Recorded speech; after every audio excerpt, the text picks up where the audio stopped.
Hello everyone! Magandang buhay! May kukwento ako sa inyo. Sana pakinggan ninyo.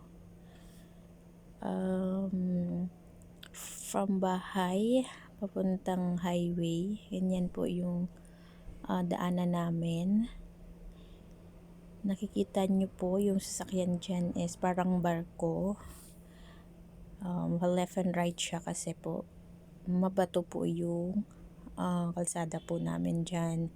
Kaya kung baguhan na driver ka lang, medyo mahirap and delikado kasi nga po since hindi kayo sanay sa kalsada po namin, medyo mahirap. Buti yung aming driver is smooth lang yung patakbo niya kasi kabisado na niya yung daan. Siya nga pala yung biyahe namin dyan papuntang highway umabot ng 20 minutes siguro. Kasi from bahay papuntang highway medyo malayo-layo siya. Kasi sa kabundukan kami ng sa Chocapayan, Barangay Calampito, Igbaras. Nakikita mo yun si Ading nagsi-cellphone lang. Yan yung aming madam. Ayan po, paakyat na kami dyan. May part na wheelpath. So, yung wheelpath na yan, ginawa yan ang masisipag namin na residente sa Chocapayan. Nagtutulungan sila para magawa yan kasi since marami na nga yung mga tao na pumupunta dyan sa lugar namin and yung mga nagtatrabaho, kaya yan, tulong-tulong sila sa paggawa ng wheelpath. Ayan po, pababa na kami dyan sa highway pero medyo malayo-layo pa dyan. Mahirap yung daan namin kasi mabato nga po, sabi ko. Pero may mga riders din na pumapasok dyan sa amin. Lusot-lusot lang po kasi from highway, paakyat dyan sa amin, lusot dun sa kabilang barangay. Parang ano siya yung parang papunta sa kabilang barangay, motor lang pero may parte na semento, mabato-bato, lupa, and medyo delikado is lupa. Pag once na umulan siya, naku po, baka magkarambola kayo ng motor nyo. Yan, pababa na kami dyan. Medyo putol-putol po kasi yung kalsada namin. I mean, putol-putol na may sementado at mabato po siya. Yun po yung ibig ko sabihin ng putol-putol. Pero nakakaya naman ng aming driver. Ang driver po namin is father ko po yan, 64 years old. 64 years old and malakas pa po yan. Then yung namin sa harap, ayan yung aming Ading nagsa-cellphone, si Madam Ading. Ayan, yung may kalsada sa kabila sa ibang lusot yan sa isang barangay. Ito dito kami sa left side kasi dito yung mas magandang daan papuntang highway. Tsaka hindi masyado mahirap na daan kasi may part na dyan na kalsada na medyo okay. Sa kabila po kasi yung parang zigzag na daan, medyo mataas na area, mahirap. Pababa na po kami dyan. Sa bandang baba dyan, parang may kalsada na yan dyan. Kalsada na may bato. So, pababa na po. Mauubusan ako ng kwento kasi diyang parte na yan, ibang na yan, ibang barangay na. So,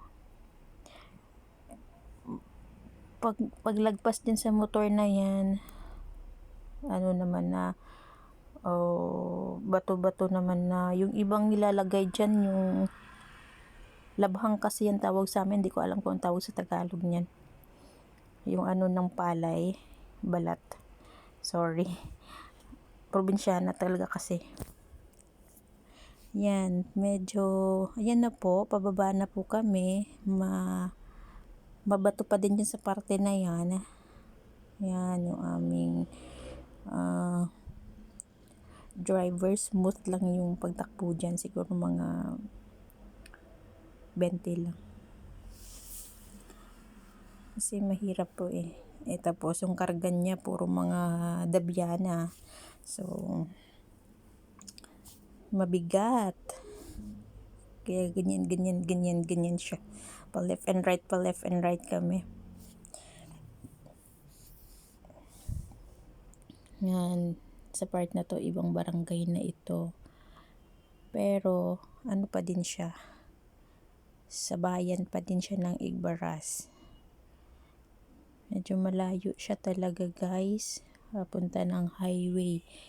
Medyo mahaba-habang kwento pa ito. Kasi hindi, malapit na ako sa katotohanan, malapit na sa highway. Malapit na ba to? Medyo malapit-lapit na sa highway.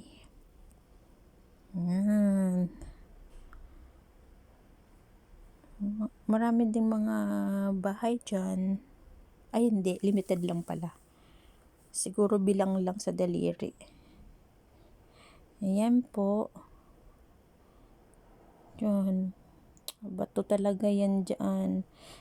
Ikaw, baguhan ka na mga driver. Naku po. Mag-ingat kasi delikado. One time nga meron kaming bisita nung piyesta. Nalasing siya. Naku, hindi na makaakyat yung motor niya kasi baka doon na siya sa bangin, nahulog na siya sa bangin, mahuhulog na siya sa bangin. Buti to the rescue yung aking kuya. Siya yung nag-drive. Ayan, pababa na po. Ano na ulit dyan, semento na ulit. Yan yung mataas na area na yan dyan. Kaya, nag-ano na siya, sementado na po siya. Malapit na dyan yung highway eh. Mga siguro isang babaan na lang, highway na din. Pero may part pa dyan na mabato-bato. Dyan. Pagbaba natin or paglagpas natin dyan banda sa area na yan, sa Kawayan. Area ng Kawayan. Medyo ano na yan dyan. Sementado na area na yan dyan. That's it. Ayan na, sementado na siya. Hanggang pababa, smooth na yan dyan kasi semento na, papuntang highway. Kaya medyo okay na yung ano namin, yung pagbiyahe namin. Hindi na kami parang barko na paggiwang-gewang. So ayan po. Yan. Pababa na kami sa highway talaga siya. Nandun po. So, ayun, makikita nyo yung motor dyan sa baba. Highway na dyan guys. So, that's it. Yan na po yung kwento ko sa aming biyahe from bahay papuntang bayan.